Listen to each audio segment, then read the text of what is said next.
Hello বন্ধুরা, আবারও তোমাদের সকলকে জানাই স্কিল স্টার একাডেমি ইউটিউব চ্যানেলের পক্ষ থেকে আন্তরিক শুভেচ্ছা ও অভিনন্দন। তো বেসিক্যালি আমি তোমাদের জন্য একটি কোর্স তৈরি করেছি। কোর্সটি হলো বেসিক কম্পিউটার। এই কোর্সটিতে আমি তোমাদেরকে শেখাবো একেবারে কম্পিউটারের শুরু থেকে বেসিক পর্যন্ত সমস্ত কিছু, এবং আমি আমার সর্বোচ্চ দিয়ে চেষ্টা করব খুব সহজভাবে তোমাদেরকে শেখানোর বা বোঝানোর। মূলত আমি এই কোর্সটি প্রায় 15টি পার্ট হিসাবে সাজাবো, যাতে করে তোমাদের শিখতে এবং বুঝতে কোনো রকম যেন কষ্ট না হয়। এবং আজ হলো আমার কোর্সের প্রথম পার্ট বা প্রথম দিন। আমরা প্রথম দিনে বা প্রথম ভিডিওতে যেগুলি শিখব সেগুলি হলো কম্পিউটারের ইতিহাস ও বিকাশ। তো চলো আর দেরি না করে আমরা শিক্ষার দিকে মনোযোগ দিয়ে এগিয়ে যাই। পর্ব 1, গণনার প্রাচীন ইতিহাস, অ্যাবাকাস থেকে শুরু। আজকের আধুনিক কম্পিউটারের শিকড় কিন্তু হাজার হাজার বছর আগেও ছিল। তখনও মানুষ গণনা করত, কিন্তু যন্ত্র ব্যবহার করে।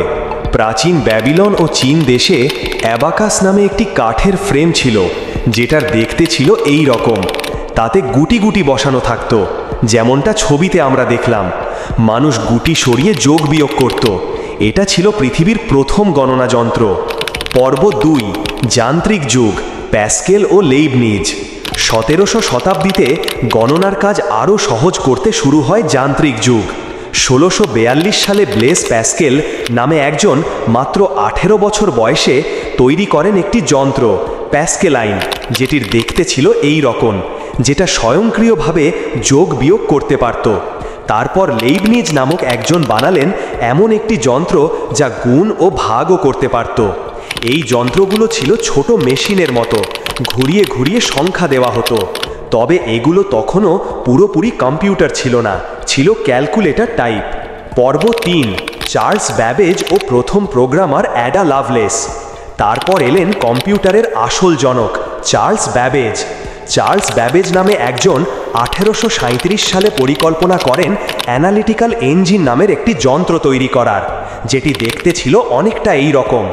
এটাই ছিল বিশ্বের প্রথম কম্পিউটারের ধারণা, যেখানে ইনপুট, প্রসেসিং, মেমরি ও আউটপুট ছিল।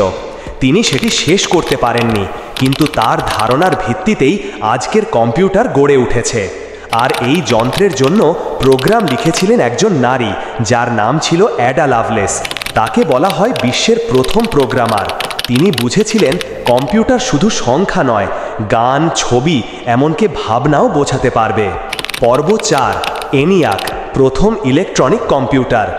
1945 সালে আসে কম্পিউটারের বড় পরিবর্তন, এনিয়াক নামের কম্পিউটার, যেটা দেখতে ছিল এই রকম। এটা ছিল বিশ্বের প্রথম ইলেকট্রনিক কম্পিউটার।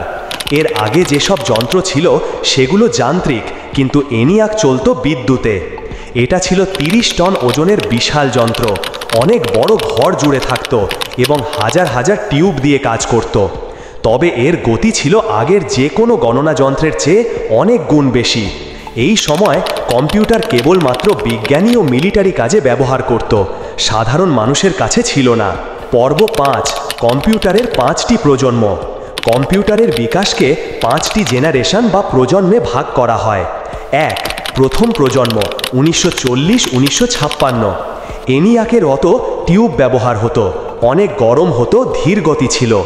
2, দ্বিতীয় প্রজন্ম, 1956-1963। ট্রানজিস্টার এলো, যন্ত্র ছোট হলো, গতি বাড়ল। 3, তৃতীয় প্রজন্ম, 1964-1971। ইন্টিগ্রেটেড সার্কিট এলো। 4, চতুর্থ প্রজন্ম, 1971। বর্তমান মাইক্রো প্রসেসর এলো, যেটা আজকের ল্যাপটপ, মোবাইলের মূল চিপ।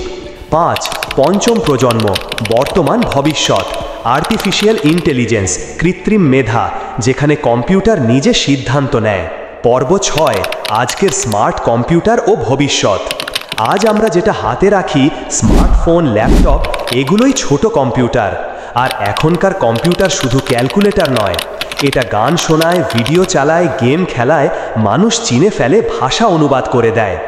এখন কম্পিউটার চলছে এআই দিয়ে, যেমন চ্যাট জিপিটি, গুগল অ্যাসিস্ট্যান্ট, যারা মানুষের মতো উত্তর দেয়।